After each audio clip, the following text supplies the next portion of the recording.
Have you ever blown up a balloon so big that it just popped? Yeah! Have you ever heard a jet plane roar across the sky? Yeah! Have you ever heard any sound so loud you had to cover your ears? Yeah! It's fun to make noises with balloons and paper bags. But how would you like to see some things that make really big noises? Yeah!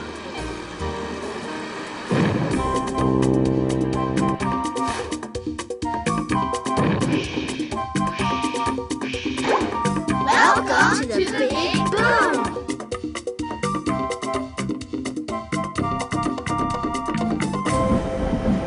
Sound is an amazing thing.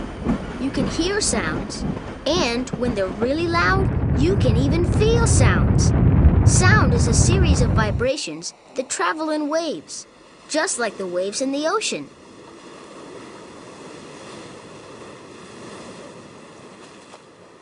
Different types of sounds make different sized sound waves. This sound makes short waves, like this. While this sound makes long waves, like this.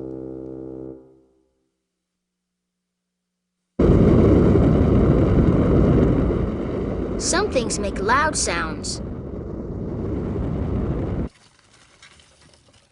and other things you can hardly hear at all. This is how we hear sounds big and small. Sound waves enter your ear and hit a part of your ear called the eardrum. The sound waves make the eardrum vibrate back and forth, like a drum when you hit it with a drumstick.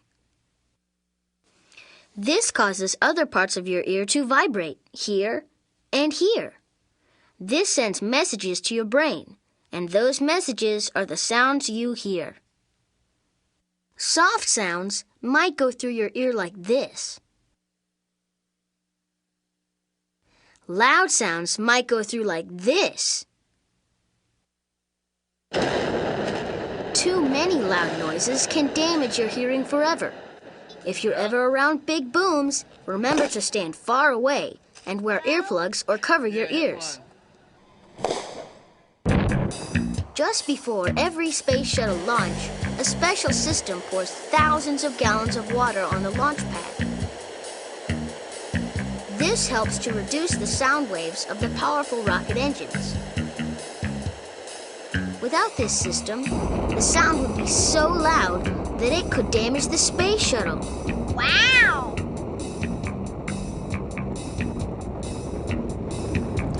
On our adventure, we'll hear some big booms.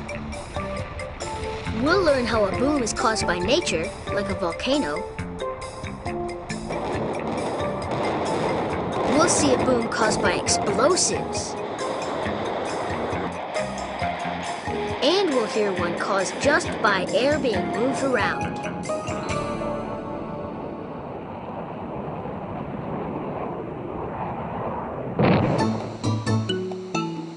Our adventure begins here, on the island of Hawaii.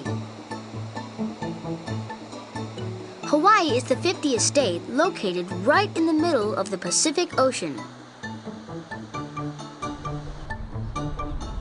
This is Hawaii Volcanoes National Park. A volcano is the name used for vents in the Earth's surface where lava and gases escape. It's also the name for the mountains that form around these vents. The most famous volcano on Hawaii is named Kilauea. The Hawaiian Islands are really the tops of volcanoes that grew up out of the sea. It looks like another planet. That's because this is what it looks like after a volcano erupts. All that black rock is lava that came from the volcano. The surface of Kilauea is covered by lava believed to be about 1,000 years old. Where does lava come from? Inside the Earth, at a place called the mantle, there is hot liquid rock that is over 2,000 degrees. Wow, that's hot. This molten hot rock, called magma, builds up pressure and rises up to the surface of the Earth through cracks in the ground. When the magma comes out of the Earth, it is called lava.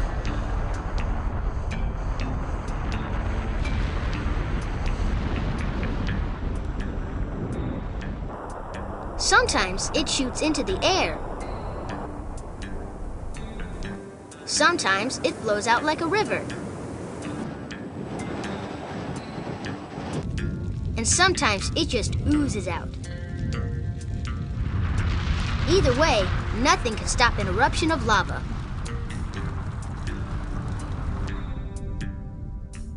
In Hawaii, there are many places that have been totally covered by lava.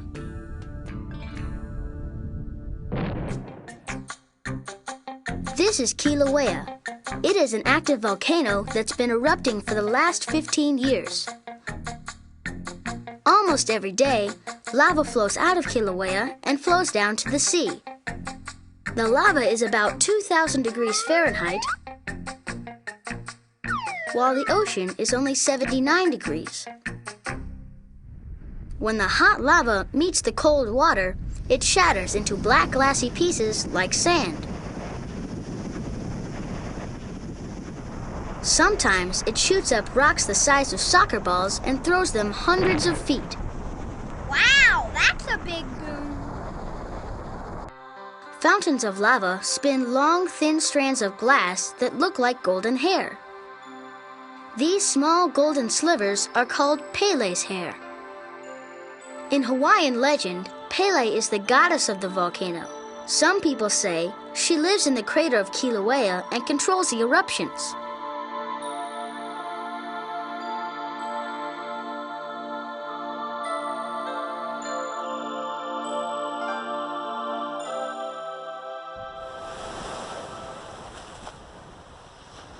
Hot lava that hits the cold water shatters and forms sand, black sand. Hawaii is famous for beautiful black sand beaches, and that's all because of the volcanoes.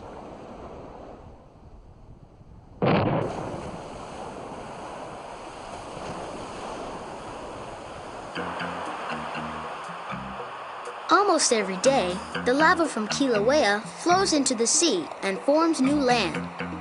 Is the island of Hawaii getting larger? Yes, since 1987, Kilauea has added more than 600 acres of new land to Hawaii. That's like adding 600 new soccer fields. Wow!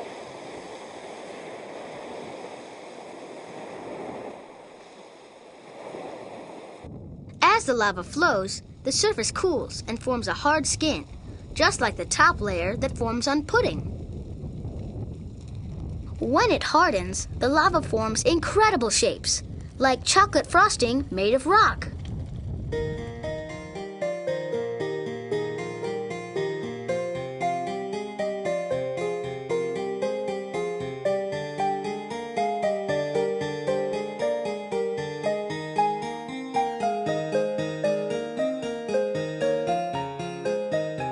Hardened lava looks safe, but hot lava is flowing under the surface in tunnels and caves.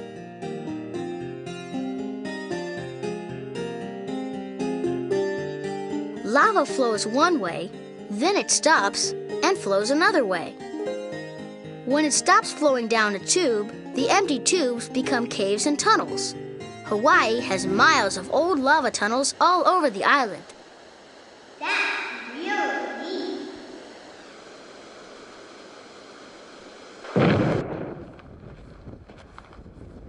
Janet Babb is a geologist who studies Kilauea. She investigates the many rocks to learn more about the Earth and how it was formed. This work is called volcanology.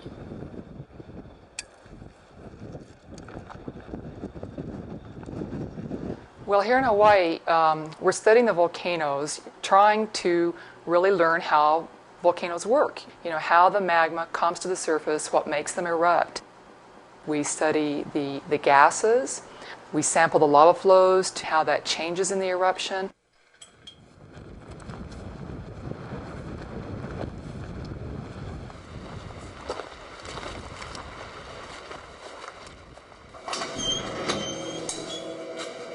At the Hawaii Volcano Observatory, Janet takes readings from the wet silt.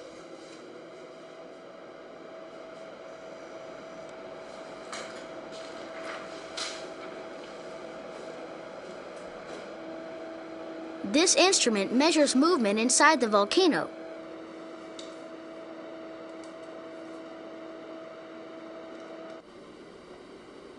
She also uses special equipment like the seismometer, which records earthquakes. So how works it, the gate or something down there, or they just... When magma moves, the volcano cone swells and causes small earthquakes. This equipment helps scientists predict when a volcano may erupt, so teams can warn people living in the area. Janet is always very careful when she studies lava flows. Many times, she must wear a gas mask because volcanoes release lots of gases that can be dangerous. One of the gases is called sulfur dioxide. It smells like the smell you get when you strike a match.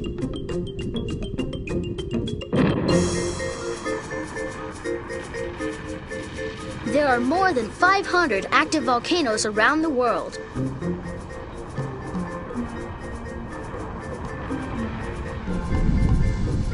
There are even volcanoes under the oceans.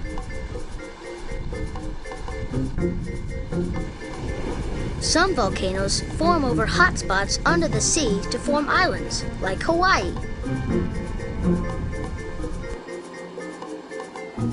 This computer program shows the hotspots around the island of Hawaii.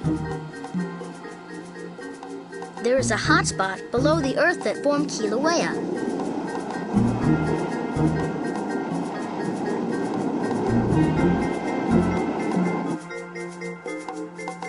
The big crater on top of a volcano is called the caldera. The caldera on top of Kilauea is about 3 miles across. It is surrounded by huge cliffs. At one end of the caldera is a hole that is more than half a mile wide and 250 feet deep. That's where the lava comes from. What happens when it erupts? Inside the crater is a dome of hardened lava. Before an eruption, the dome slowly grows larger and larger, like a balloon about to burst. Then it cracks open and the lava erupts out. When a volcano erupts, you don't want to get too close. When the magma erupts out of the volcano, the lava is about 2,000 degrees Fahrenheit. That's some of the hottest lava in the world. When you're out there, it's hotter than you could ever possibly imagine. Volcano eruptions can happen quietly, or they can explode with amazing force. Gas pressure under the earth shoots the lava up from the vent.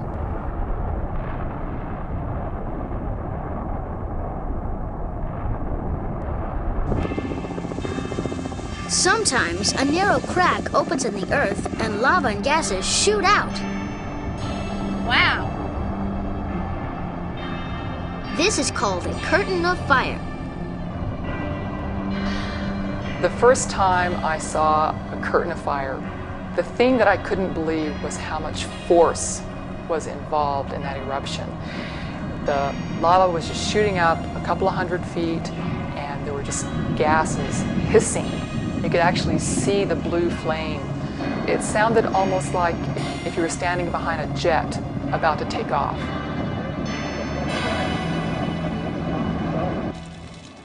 As lava covers up plants and trees, gas is produced from the burning leaves. At night, you can see it burn as blue flame. Sometimes the trapped gas can cause big explosions.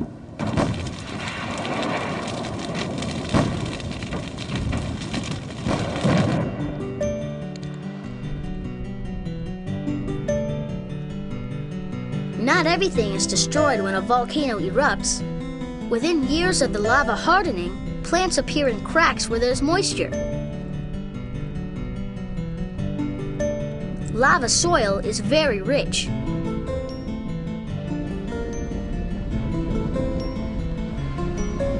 Many years ago, this was once a barren lava flow.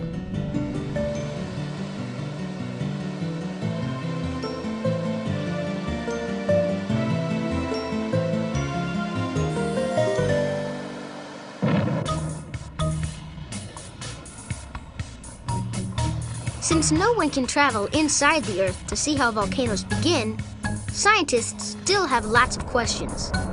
But they are always making important new discoveries. They have even found volcanoes on Mars and Venus. By studying all types of volcanoes, scientists can learn much more about the Earth. I think the real thing that volcanoes show us is really just how dynamic the planet is. I mean, it's constantly changing, and most of the processes on Earth are so slow we don't detect them, within our lifetime. But with a volcano, rock is forming before your very eyes. There's always more to learn about volcanoes, but we have other big booms to experience. Let's go! Our next adventure starts here, in Jacksonville, Florida. We're going to see how explosives are used to demolish a building. Now that's a big boom. When a building is built, it takes a long time. It takes years of construction to build a new building.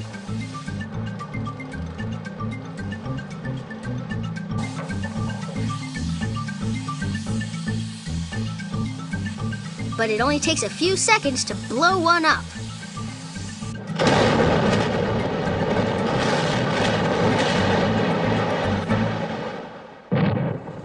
This is the Robert Mayer Hotel in downtown Jacksonville.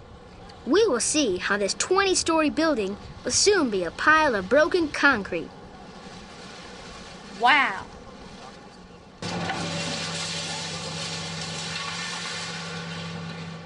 Joe Knowles manages the demolition for the D.H. Griffin Company. We come in and we take a look at it to do what we think, what we need to do for the implosion, which way we want it to go, which way we want it to turn. First, Joe and his crew disconnect the building from the ones around it. Engineers then go over the blueprints and inspect the site to make sure the building can be blown up safely. The contractors also make sure that the building demolition won't hurt the environment or other buildings nearby. The next job is to clean everything out of the building. That's a big job. That means anything that doesn't help hold the building up comes out. Workers remove walls, ceilings, furniture, fixtures, anything that can come out safely. Hey, there's the bathroom.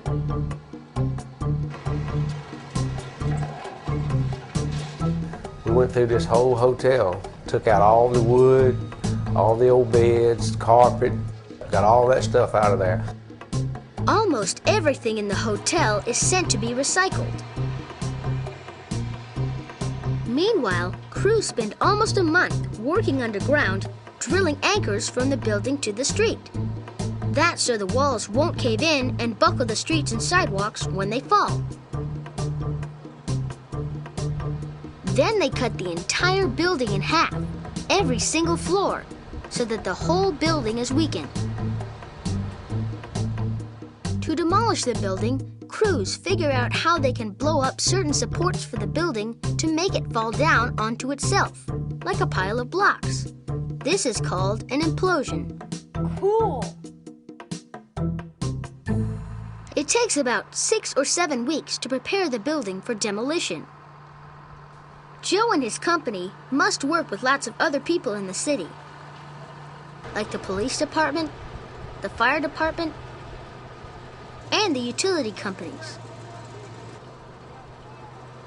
They all work together to make sure the building demolition will go safely and smoothly.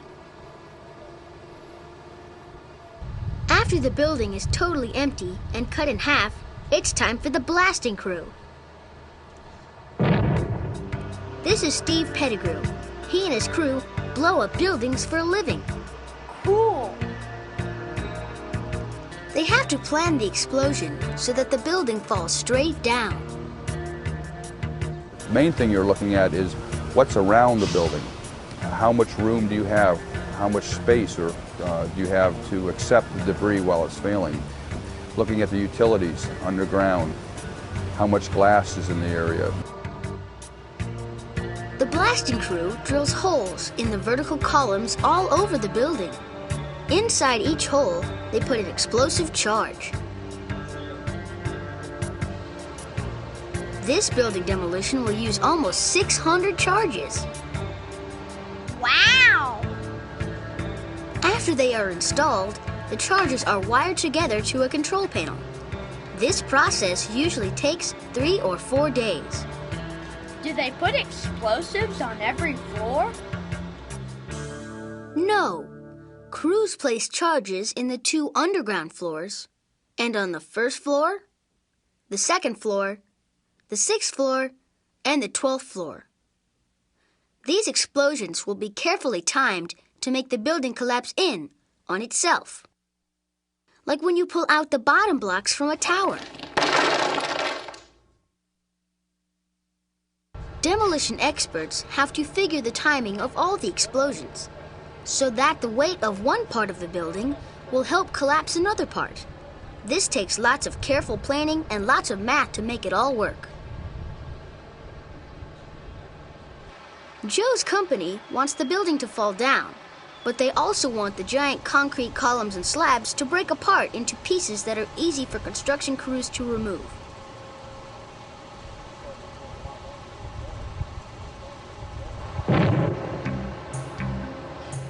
It is now 2 days before the blast.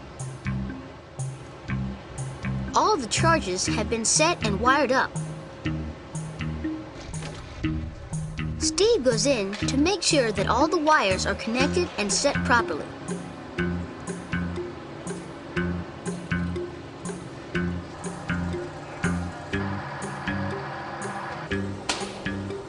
Demolition crews cover nearby windows.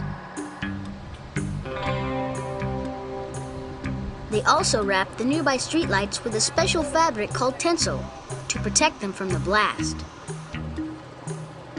Utility companies disconnect water pipes, phone lines, and electric cables all around the building. They even take down traffic lights and street signs. Then police close off the streets and sidewalks.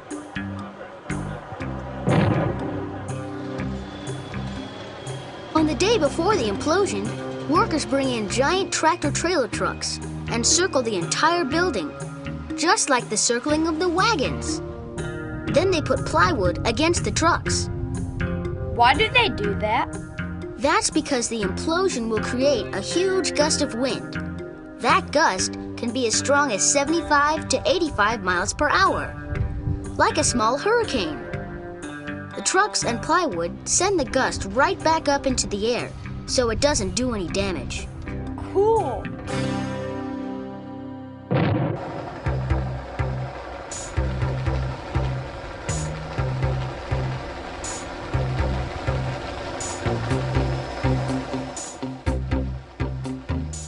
It is the morning of the demolition.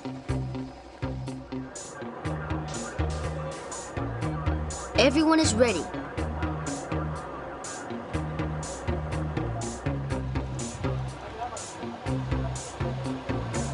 The company sets up a command center with explosive experts, police, and firefighters. This is where they will push the button to fire the explosives. Police have cleared the streets for many blocks around the building, and news crews from around the country have come to witness the demolition. There are also large crowds of people who have gotten up early to see the building go down. A building demolition is very dangerous, so everyone must keep a safe distance and follow the instructions of the safety people at the site.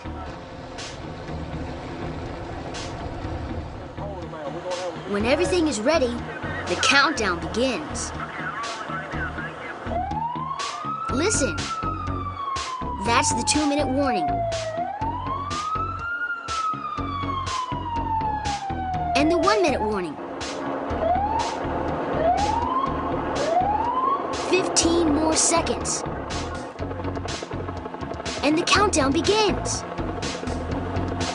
10, 9, 8, 7, 6, 5, 4, 3, 2, 1.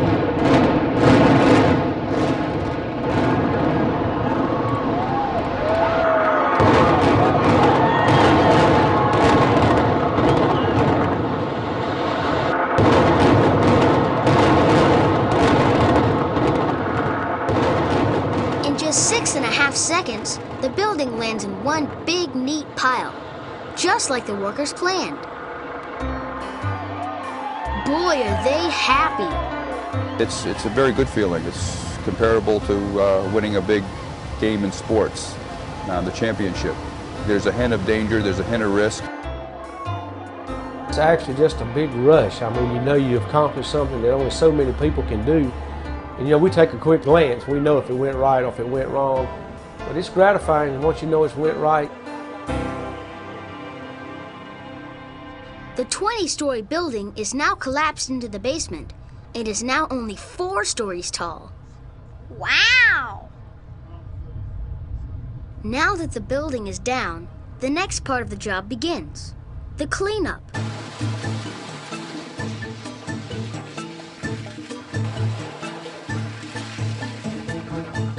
There is metal and plastic and over 40,000 tons of concrete. That's more than the weight of 13,000 school buses. Cool! Joe Knowles has a crew of over 100 who specialize in cleaning up building rubble. It's a big job, and they use big equipment.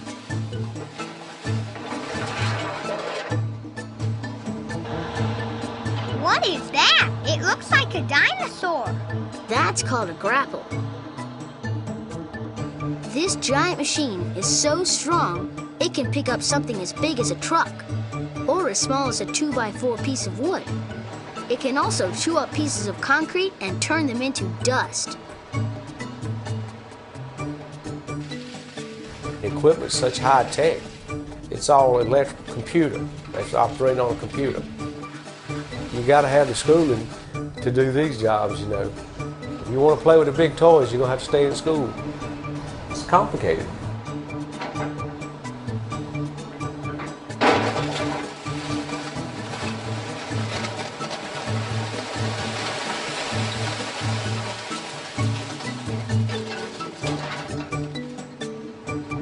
Where do they put everything? Almost everything that's left of the building gets recycled, including all that concrete, the steel, and the aluminum.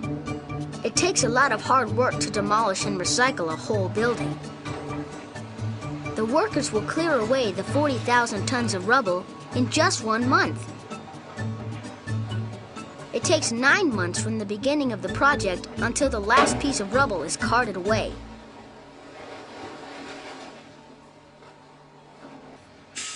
We started here about in September, and we'll be finishing up here in May. When we leave, it'll look like a ball field.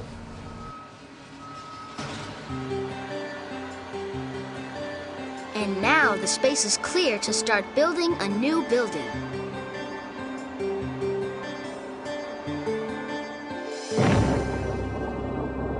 Our next adventure begins here, way up in the sky to learn about a boom that comes from the sky, the sonic boom. We've learned about sound and how it moves in waves. Those waves travel very fast, 750 miles per hour at sea level.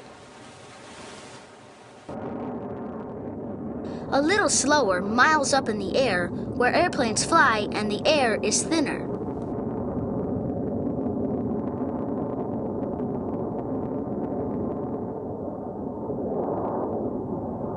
Pilots call the speed of sound Mach 1.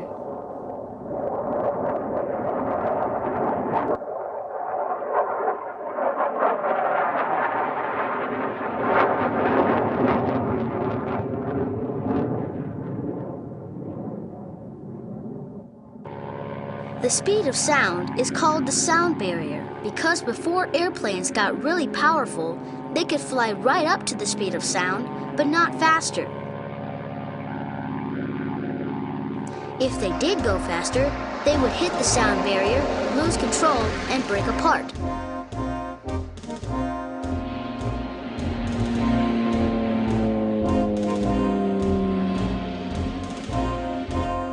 Like when a bird flies into a picture window.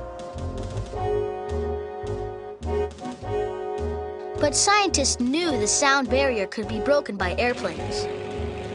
They knew that bullets fly faster than sound, and they believed planes could too. That's why the first supersonic planes were shaped like bullets. What's supersonic?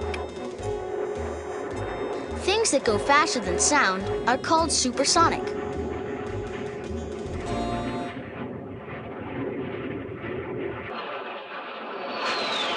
Airplanes that travel faster than the sound barrier make a new kind of boom, the sonic boom.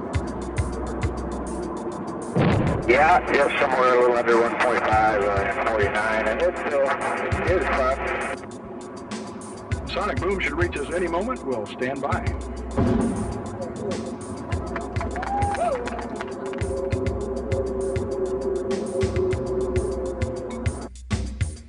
When a plane flies slower than the speed of sound, air molecules have time to move apart and flow smoothly around it, like a boat cutting through water.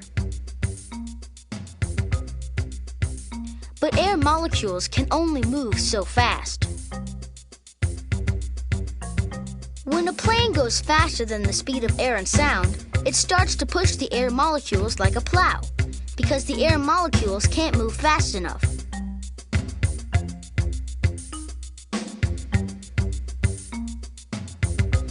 This force on the air molecules creates a shock wave that goes out from the nose of the plane in all directions. When that shock wave reaches the ground, it makes a boom.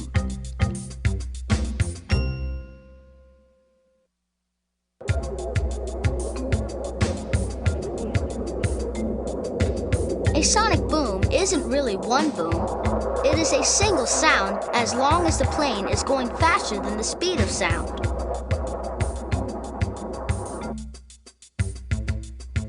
If people lined up shoulder to shoulder from one end of the country to another and a supersonic jet flew over, every single person would hear a boom. Or two. Two? Yes, all parts of the plane make shock waves, but the nose and the tail make the bigger ones. So most planes make two sonic booms, one from the nose and one from the tail. Wow! How loud are sonic booms? Sonic booms can cause windows and other objects on the ground to shatter from the vibration. Don't worry, most supersonic flights today are over the oceans. Only a few military jets are allowed supersonic flight over land. What does the pilot hear? Pilots never hear their own sonic booms because the boom is behind the plane. Sometimes they don't even know if they've made a sonic boom.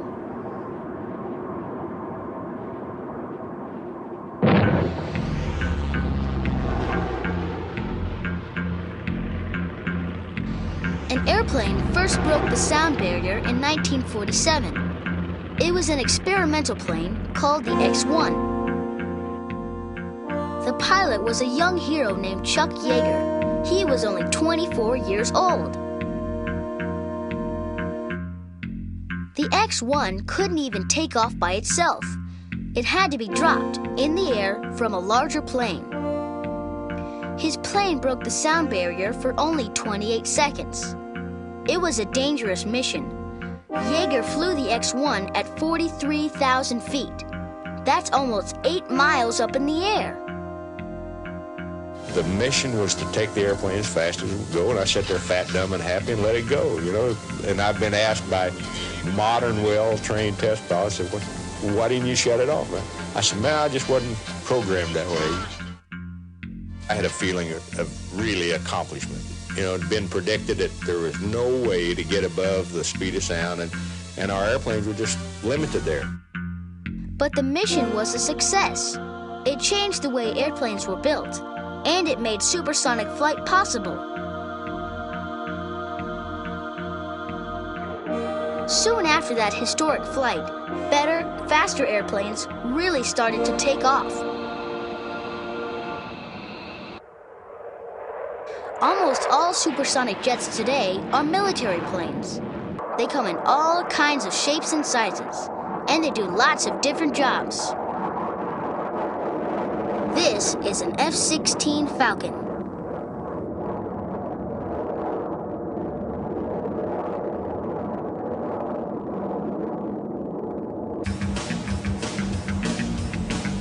This is an F-14 Tomcat.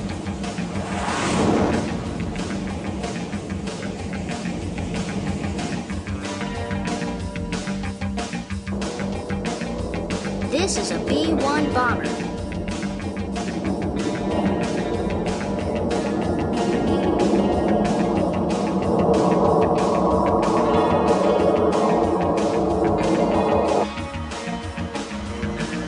This is an F-18 Hornet.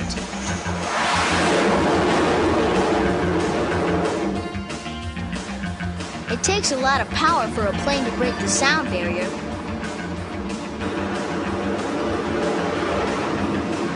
Some supersonic jets can go over 3 times faster than the speed of sound.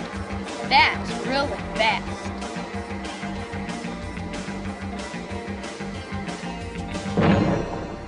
Most modern passenger jets cannot go faster than the speed of sound.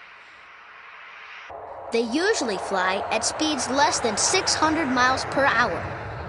There is only one passenger plane today that can fly at supersonic speeds, and that is the Concorde. It can fly almost twice as fast as other passenger jets.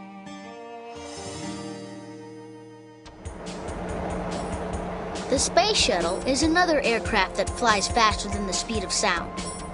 When it's in orbit, the Space Shuttle travels at more than 17,000 miles per hour. Does it make a sonic boom? There's no air in space, so it doesn't make a sonic boom when it orbits. But when it comes back to Earth and re-enters the atmosphere, it makes 2 giant sonic booms. One from its nose and the other from its tail.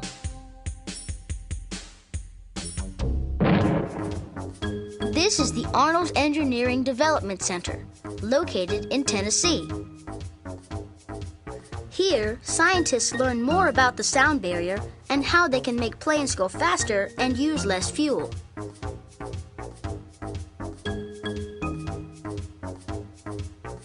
They use special wind tunnels and models to test new airplane designs. The wind tunnel has a giant fan at one end that creates really fast wind, as fast as sound. In the wind tunnel, scientists study what happens to planes flying at supersonic speeds.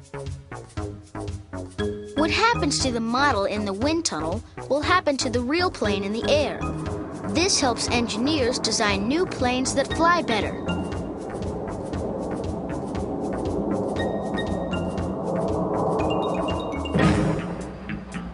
This is the SR-71. It's the fastest plane in the world. The SR-71 was built as a fighter by the U.S. Air Force in 1964.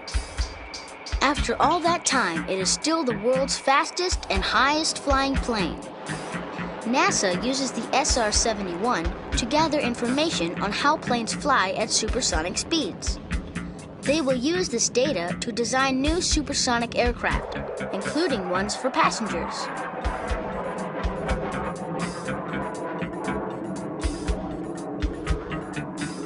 Scientists also use the SR-71 to study the Earth's atmosphere and help find ways to reduce pollution and protect the ozone layer. They also use it to study ways to reduce sonic booms made by airplanes. The SR-71 flies at speeds faster than Mach 3. That's over 2,000 miles per hour. Wow. The SR-71 flies at altitudes over 85,000 feet. That's more than 16 miles in the air. Does it fly into space? No, but NASA is preparing a new spaceship that will be ready in 1999 called the X-33. This new spacecraft is designed to travel into space just like the space shuttle. It will be launched like a rocket, and it will land on a runway, like an airplane. The X-33 will reach altitudes of 50 miles and fly at speeds of more than 15 times the speed of sound. The X-33 is more like an airplane than the space shuttle because it doesn't have any external fuel tanks that fall away in flight. Its main purpose is to carry cargo into space. It will also be much less expensive to launch than the space shuttle.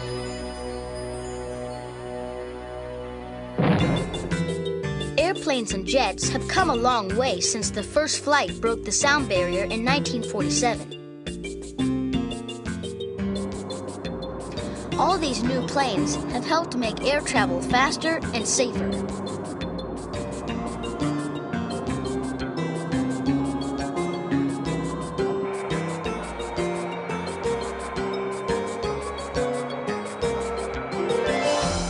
And in the future, new airplanes will take people faster and higher.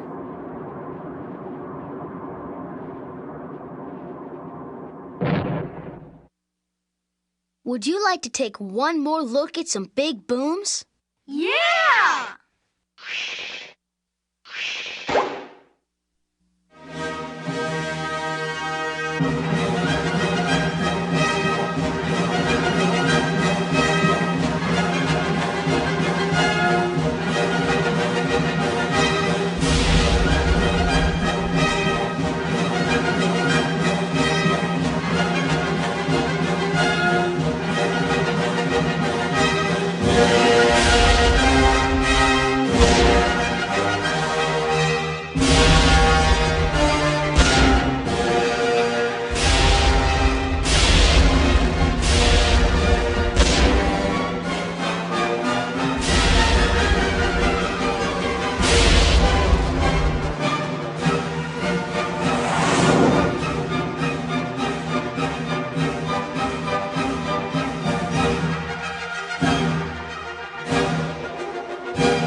Wait!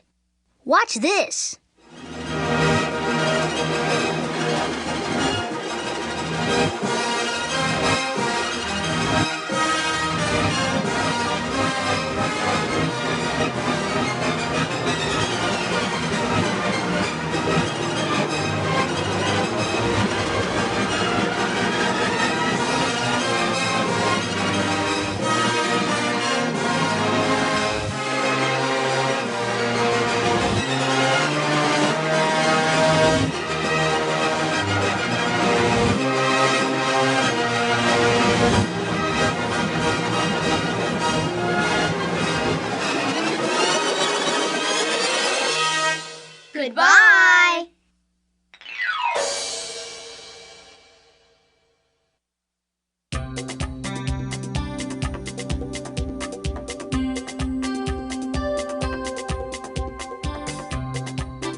how you can find out more information about topics mentioned in this video.